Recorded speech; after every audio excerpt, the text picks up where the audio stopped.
So actually, I'm a nuclear physicist for the Navy. No. So I do that in a few days. I am 27. Okay, so tell me a little bit about yourself. I like martial arts a lot. I did a bit of pharmacy back when I was a little bit younger, about 3 years ago. I got certified at pharmacy around when I was 17. I didn't really do anything with it. I went to university for a while. I was getting like a business degree. So I have a bachelor's in business. And then I did pharmacy for a little while, for about 3 years, and then got bored. So I was like, let's go see what the military has to offer. Best of luck as you ship out pineapples. Yeah. Why? Because he literally didn't tell me any qualities about himself. He's just like, I made a 96 on this. I did this. I need a man with some personality. You felt that quick? You know you didn't have personality? Yes, I'm really good at reading people. Okay. Is chemistry important? So many times people will say, you know, they went on a first date with somebody and they're like, yeah, no, I had a really good time, but there was no chemistry. And I said, well, having the really good time might mean that there's potential for chemistry. Chemistry sometimes happens right away, and other times it takes time to grow. So there are these surveys that were done where men and women were followed for 20 years from the moment that they went on a first date through marriages, divorces, you know, all these things. And what happened was a lot of people have revised their stories depending on what happened later. So the people who are happily married, let's say, a lot of them said, you know, well, tell us about the first date. When they're telling it now, they say, oh, yeah, there was instant chemistry. But what they reported at the time was, yeah, I don't know, maybe I'll go on a second date. I don't know. There's not a lot here. But it built. And so their story became there was instant chemistry, right? Now, the people who were divorced, sometimes they would say, oh, I knew I never liked this person from the beginning. And yet at the time they reported, oh, my God, we had this amazing chemistry, right? So it's not very reliable that first time is what I'm trying to say. Yeah. These studies done where people wrote down like what they want and what they think will make them happy. And then they sent them out on dates with people, and they had them rate how much fun they had with the person, how attracted they were to the person, whether they wanted to go on a second date. Well, there was a negative correlation, meaning the people that they actually chose to go out with again, that they liked the best, had the fewest quality on their list, and the people that they didn't want to go out with again met more of the requirements on their list. So in other words, we don't really know what we want until we meet the person. If you haven't worked through whatever, like however you were disappointed in childhood, right? If you haven't worked through that, then you choose people who are similar to that, even though you think you're choosing the opposite. So it's kind of like you see a guy and your unconscious says, oh, you look familiar, come closer, right? And he might not be exactly like the parent who disappointed you or whatever you didn't get as a child, but once you get to know him, he is. And that's why you are drawn to those people. So then she would go out with these guys who were amazing guys. And then she'd be like, yeah, he's amazing, but like, I don't know, I just didn't feel the spark. I didn't feel the chemistry because you haven't worked through that other stuff. So you don't feel comfortable. You actually get anxious around people who are good for you. People who are good for you, you either get numb, you feel nothing, or you get anxious, right? Or you get repulsed. Okay, it's one of those things happens. And so it's really important to understand why if you find this pattern, it's kind of like if a fight breaks out in every bar you're going to, maybe it's you. So if every guy you're dating is like, you know, a jerk or is disappointing to you or is unreliable, maybe it's you, meaning maybe you are choosing people like that. Hi, wives and future wives. I just want to encourage you to click the affiliate Amazon link in my bio. There you can find books that are going to help you on your wifehood journey. I'm telling you, it's going to help change your mindset. It's going to help you on your femininity journey as well. Listen, click the link and get those books so you can soar and thrive on your quest to being the wife God has called you to be. Because remember, the wife is not just a married woman under the law, but she is a mindset. God bless. Hi, wives. Hi, future wives. I want to talk about this word. What do you think about first when you hear someone say chemistry or you hear the word chemistry? What do you think about? Are you thinking about science? Are you thinking about someone describing their encounter with another person on in a relationship or in a date situation? When I tell you that is what I normally think of when someone is describing, usually a woman is describing, there's not a lot of chemistry between me and him, or I felt so much chemistry, I think this is the one, or I'm not sure if I should go on another date with him because there's really no chemistry. I didn't feel the tingles. I didn't feel the romance. I didn't feel the passion. I didn't feel the fire. I didn't feel the butterflies. That's usually what someone means when they're describing chemistry, romantic encounter or situation or date. I wonder if sometimes we put too much emphasis on chemistry or not. Feeling butterflies, feeling the chemistry, feeling the tingles, feeling the passion, the fire, the desire, all of that stuff. Do we think that a man is not worth our time if we don't feel that initial chemistry off the jump in the first encounter? Like if it's not love at first sight, then I don't want it. Or if our first date, I just felt like there was nothing really going on between us, then I don't want it. Or, you know, I've been on a few dates with him and I'm just not really feeling it. I feel nothing for you. Absolutely nothing. Is that so? Yep, nothing. As women, we are very emotional and we put a lot of importance on how we feel. And that is really just how God has made us. We're emotional beings. And so sometimes I wonder though, can that be to our detriment? Putting so much emphasis on how we feel and not taking sometimes the male approach to dating as a more logical, tactical, and strategic thing. Is it always about how we feel about someone that should determine if we should be with them?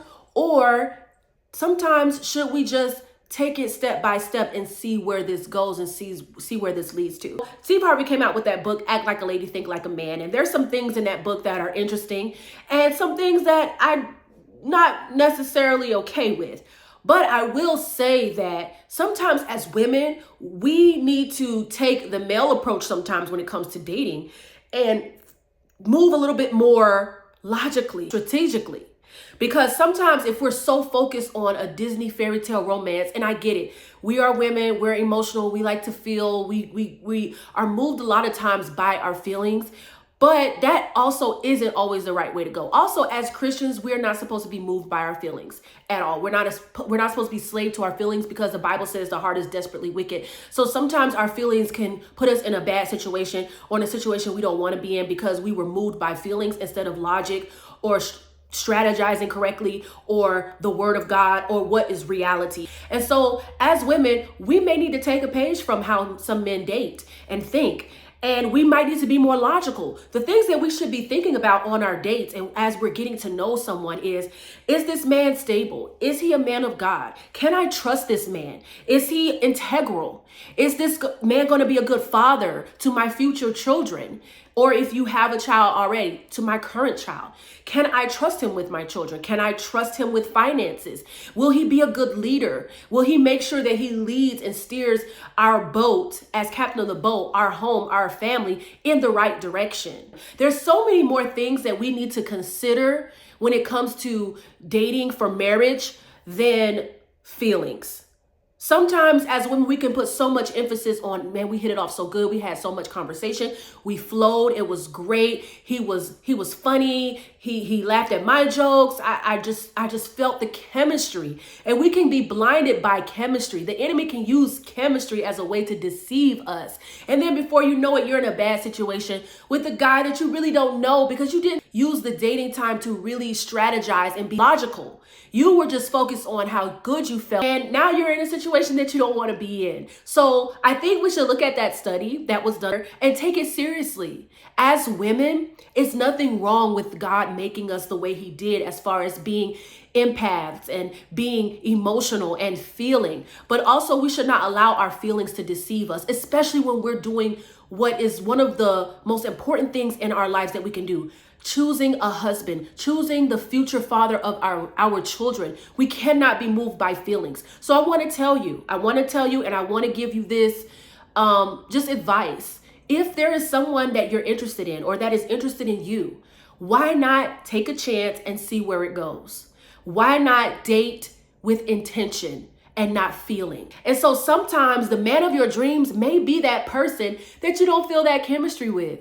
The man of your dreams may be that Steve Urkel. I'm not saying that you have to date Steve Urkel, although I had a little crush on Steve Urkel. I'm a weird kind of girl sometimes. You know, I like smart, intelligent guys that are very smart. I like those type of guys. And that is the type of husband I have. I mean, the man is super, super highly intelligent. We shouldn't put so much emphasis as women on if you feel that chemistry, because you could be missing out on the right guy. But I will say this, you know, you should not be pressured to like someone that you just don't like. I don't agree with that. I don't agree that you should just like someone because someone else is telling you to like them or whatever. I mean, you know what your type is, and hopefully your type is someone good because and not someone bad. Because if you have a terrible type, then you might just want to change that type. But if you have decent standards for the type of guy that you like, then that's okay. And if maybe someone's look or whatever doesn't appeal to you, I'm not saying that that's a bad thing. But I am saying that sometimes women, we can pass up decent men or good men just because he may not dress the right way, or he may not be like the men that we usually were into in the past, or we just didn't feel that chemistry. And then we're wondering why we're alone and we don't find a good man. And sometimes it's because we just have unrealistic expectations. We have to take dating, especially if you want to be married, seriously. And there is way more to dating than looks, how a man dresses, and the chemistry. Because guess what? When you get married, your husband is not always going to look the same, okay? He may gain weight, lose weight, be in between, right? What if he gets sick and all of those handsome features go away? You know, you're going to be married a lifetime to someone. You're not going to always have chemistry either. That chemistry that you might felt at the initial moment is not always going to be there 20, 30 years down the line into your marriage. So I think as women, there's nothing wrong with having that spark and wanting that spark in our, you know, encounters with men that we're dating or that you're interested in. But we also need to understand that that should not be the totality of what makes us jump. That should not be the totality of what makes us get or want to get into a relationship or be pursued by a man. It's because of how we feel in chemistry, because there are so many women who've been led astray because of feelings and not logic. So I just want to give you that understanding today. If there is a man that you're interested in or that seems interested in you, why not give it a chance and go on a few dates with them? You may develop a friendship eventually, and you know, you never know where God can take you. I'll just tell you this, if it is for you, it'll be for you. And God will let you know. And sometimes God will not always give you what you want, but he'll give you what you need. Exactly. And I told her. And when you are married to that man, you may not have wanted him in the initial stages because there was no chemistry, but when the tough times get tough and the hard times get hard and there's ups and downs in your relationship, you will be thanking God that you chose this man, because you're like, wow, I didn't understand it at first, but God, you actually gave me what I needed more than what I wanted. Because again, our hearts can lie to us, and sometimes we can be led astray by chemistry. So I hope that blesses you, and give a man a chance. Come on. Bye. Consider subscribing to my channel. More content updates coming very, very soon. God bless.